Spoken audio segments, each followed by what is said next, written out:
बिस्मिल्लाहिर्रहमानिर्रहीम। अस्सलाम वालेकुम। आपका दोस्त सलमान हैदर। दुआ उस परवरदिगार से कि उसने आपको और आपके अहले खाना को अपनी हिफ्ज़ो अमान में रखा हुआ हो। लगता है तीर निशाने पर लग गया है, बल्कि लगता नहीं है, मुझे यकीन हो रहा है कि तीर निशाने पर लग गया है, वो भी ईरान की जानिब से। मुसलसल इतनी ज़बरदस्त पेशरफ्त हो रही है कि आज अमेरिका ने एक वाज़े इशारा दे दिया है आलमी फोरम पर, ठीक जो बाइडन की तकरीर के 24 घंटे बाद।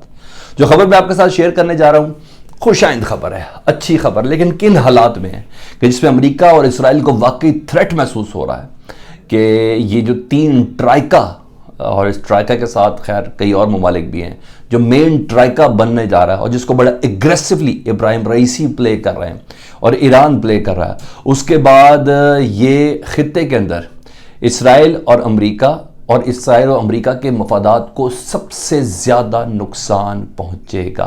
और जब वाज़ेह और कैटेगोरिकली अल्फाज में पहली मीटिंग पुतिन के साथ इब्राहिम रईसी की हुई मॉस्को में, उस खबर के बाद जो पहली स्टेटमेंट जो इब्राहिम रईसी साहब के सामने ने खुद जनरेट की, जिस पर उन्होंने कहा कि हम 40 साल से पाबंदियाँ बर्दाश्त कर रहे हैं और ये वक्त आ गया है कि अमेरिका के ख़िलाफ़ मुत्तहिद होकर हर महाज के ऊपर खड़ा किया जाए।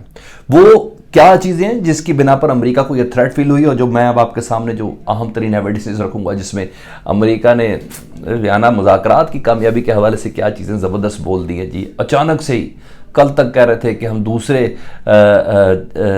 ऑप्शंस के ऊपर गौर करेंगे वियना के मुज़ाकरात की नाकामी के बाद, आज वही अमेरिका इसकी कामयाबी के लिए किस तरह नारेबाजी कर रहा है। बड़ी ही ज़बरदस्त हैपनिंग है। तो वीडियो आपने मिस नहीं करनी, मुकम्मल देखनी है। मैं अपनी आपके साथ शेयर करने लगा हूँ, सारे पॉइंट्स के साथ करूँगा। जल्दी जल्दी से इस टॉपिक को हम लेके आगे चले जाएंगे। अच्छा जी, मैंने इब्तदा में कहा लगता है तीर निशाने पर लग गया। उन तीर को निशाने पे कैसे लगा वो बताने से पहले रिक्वेस्ट है कि चैनल अगर आप देख रहे हैं सब्सक्राइब नहीं करते, प्लीज़ चैनल सब्सक्राइब कर दें, इतना हमारा राइट बनता है। और आपका चैनल है इसलिए आप ख्याल नहीं रखेंगे तो उसका ख्याल कौन रखेगा। जी हाँ, इब्राहिम रईसी। अच्छा, अक्टूबर से शुरू करते हैं। जबल बाकरी रूस गए, सारी चीज़ें समअप की, क्लियर की, असले की डील और दीगर चीज़ें। रूसी सदर व्लादिमीर पुतिन से भी उनकी उधर मुलाकात हुई और उन मुलाकातों के दौरान, अहम मुलाकातों के दौरान बहुत सी चीज़ें ईरान और रशिया के ताल्लुकात के हवाले से क्लियर हो गई थी। उसके बाद मेरी पिछली वीडियोस के अंदर है कि पहली बार बाकायदा अल ऐलान ईरान की तरफ से, जी हाँ, प्रोड्यूस्ड बाय फ्रॉम ईरान, जी हाँ, क्रूड ऑयल का टनों वाला जहाज़ जो है ना, जो चीन की ज़रूरियात को पूरा करने के लिए, वो चीन पहुंच गया। तमाम पाबंदियों को, वियना की पाबंदियां गई तेल लेने के लिए, अमरीकी पाबंदियां बिल्कुल साइड पे करके ये ट्रेड का आगाज़ हो गया जी। यानी यूरोपीय ममालिक के अंदर भी ईरान ने गैस की टेक्नोलॉजी के हवाले से एक बहुत बड़ी ट्रेड की है, वो भी मैं आपको किसी और वीडियो में शेयर कर दूंगा। यूरोपीय ममालिक से शुरू हो गया है, ईरान ने MOU साइन कर लिया है। अच्छा जी, ये अपनी जगह पर इब्राहिम रईसी साहब पहुंचे जी। इब्राहिम रईसी साहब ब्रिटेन से मुलाकात की है। मुतवक्किल डील जो है उसमें एरोस्पेस टेक्नोलॉजी, कोई शक नहीं, पहले भी रशिया ईरान की मदद कर रहा था, इससे मुतालिक मजीद। अच्छा जी, और थ्रेट तो भी मैं मशकों का भी बताता हूँ आपको। और सबसे बड़ी बात यह है कि ईरान की जो एयरफोर्स है ना, वो सबसे ज़्यादा कमज़ोर है। ये भी आपको 70-80 की दहाई के और कोई 90 की दहाई के 1-2 जहाज़ उनके पास ऐसे मौजूद हैं जिससे मुतालिक ईरान को हर हालत में उसकी अपग्रेडेशन और अपने जो एयर डिफेंस है उसको मजबूत करना है। मैंने आपको पहली वीडियोस में बताया कि S-400 की deal okay final. SE-35 fighter jet plane जो है, जो दुनिया के बड़े बड़े फाइटर जेट प्लेन के मुकाबले में रशिया बनाता है, उनकी डील से मुतल्लिक मैं आपको इनसाइड खबरें दे रहा हूं कि ईरान की एयर फोर्स को मजबूत करने के लिए और एयर डिफेंस को मजबूत करने के लिए तमाम असला जो है ना, वो क्रेडिट पर फराहम करने का फैसला कर लिया गया है क्रेमलिन की तरफ से। जी हाँ, रशिया की तरफ से। ये बहुत बड़ी पेशरफ्त है। हर चीज क्रेडिट पे ईरान को मिलेगी। यानी सबसे पहले ईरान का दिफा और डिफेंस उसको मजबूत करना है, जिसके सिलसिले में बाकायदा तौर पर इब्राहिम रईसी साहब इस वक्त खुद मौजूद हैं। अच्छा, ये चीज़ हो गई। दूसरा थ्रेड क्या मिला, फिर मैं आके बताता हूँ वो क्या चीज़ है जी। दूसरा थ्रेड ये खबर है आपकी अपने सामने, ज़रा मैं आपके साथ शेयर कर दूँ। Iran announce naval drills with Russia and China. जिस वक्त आपके पास खबर पहुंची होगी, ड्रिल का आगाज शाम में हो चुका होगा। ईरान, रूस और चीन मिलके समंदरों में अपनी दिफाई मशकों का आगाज़ कर चुके हैं। ऐसे मौके पर इब्राहिम रईसी रशिया में, ऐसे मौके पर पिछले हफ्ते ईरानी वज़ीर ख़ारजा चीन में थे, ईरानी सदर रशिया में है। उस मौके पर Iran announce naval drills with Russia and China. इससे बड़ा थ्रेट कोई नहीं, जिसके बाद मैं आपको बता रहा हूँ कि अमेरिका को पता है अगर ये बन गए तो गए। सुन लें मजीद आगे। ईरानी media reported that bilateral naval drill with China and Russia would begin this week with an official saying they were meant to be strengthened security, यानी सिक्योरिटी को मजबूत करने के लिए पानियों के ऊपर, यानी चीन की सिक्योरिटी ईरान की सिक्योरिटी होगी, ईरान की सिक्योरिटी रशिया की सिक्योरिटी होगी, उस लिहाज से। अच्छा, reporters from the Irani students news agency said that Mustafa Tajuddin, बाकायदा तो पब्लिक रिलेशंस के रिप्रेजेंटेटिव हैं ईरानी आर्मी के, उन्होंने ये अनाउंस किया है।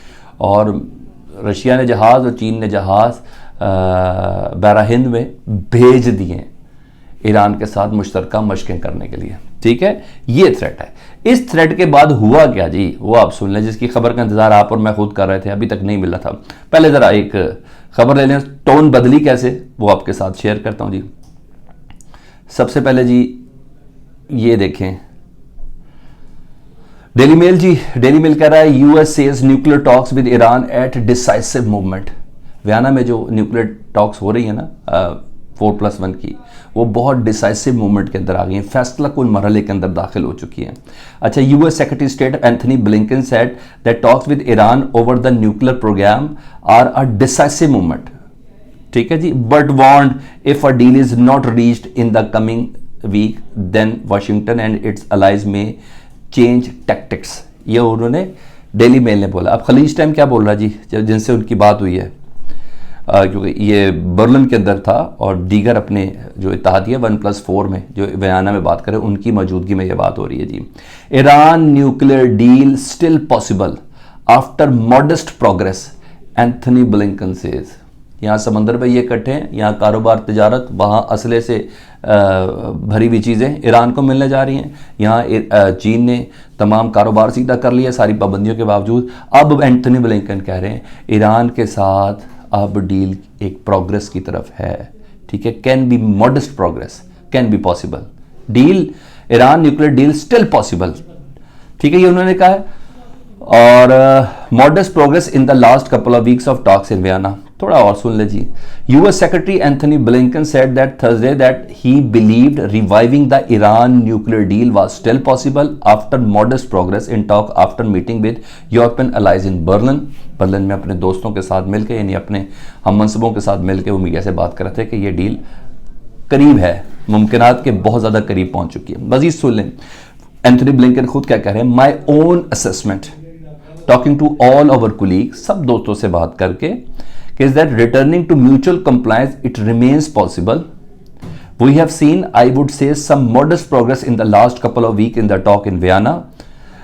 Speaking at a joint news conference, German Foreign Minister Annalena Baerbock उनके साथ मौजूद थी। उन्होंने कहा urgent progress we needed to talk aimed reviving the, यानी 2015 की डील में वापस आने के मुकम्मल इशारे अब अमेरिका दे रहा है, क्योंकि ईरान एक मिनट के लिए भी नहीं दबा। ईरान की न्यूक्लियर डील की कितने मिनट्स हैं वो रशिया डिसाइड कर रहा है, वो चीन डिसाइड कर रहा है, ईरान उनसे मीटिंग करता है डील में वापस आने के लिए, अपने ऊपर से आयत पाबंदियां हटवाने के लिए। यानी पहले दिन से उस प्रोग्रेस का नतीजा ये है कि आज एंथनी ब्लिंकन यानी अमेरिका मुकम्मल तौर पर दीवार के साथ लग के कह रहा है कि हाँ, वियना का ये वाली जो सेटिंग है ना, ये पॉसिबिलिटी रखती है कि हम किसी मरहले पर पहुंच जाए, क्योंकि समंदरों में और सरहदों के अंदर अब ये कहते हैं ना, यकजान 3 कालिब बनते जा रहे हैं, ईरान, रशिया और चीन। तो मेरा ख्याल है सही कहा है, लगता है तीर निशाने पर लग गया। आपको क्या लगता है? कमेंट सेक्शन पे आपने मुझे ज़रूर बताना। अपना बहुत ख्याल रखें। अल्लाहुम्मा सल्ली अला मुहम्मद व आले मुहम्मद।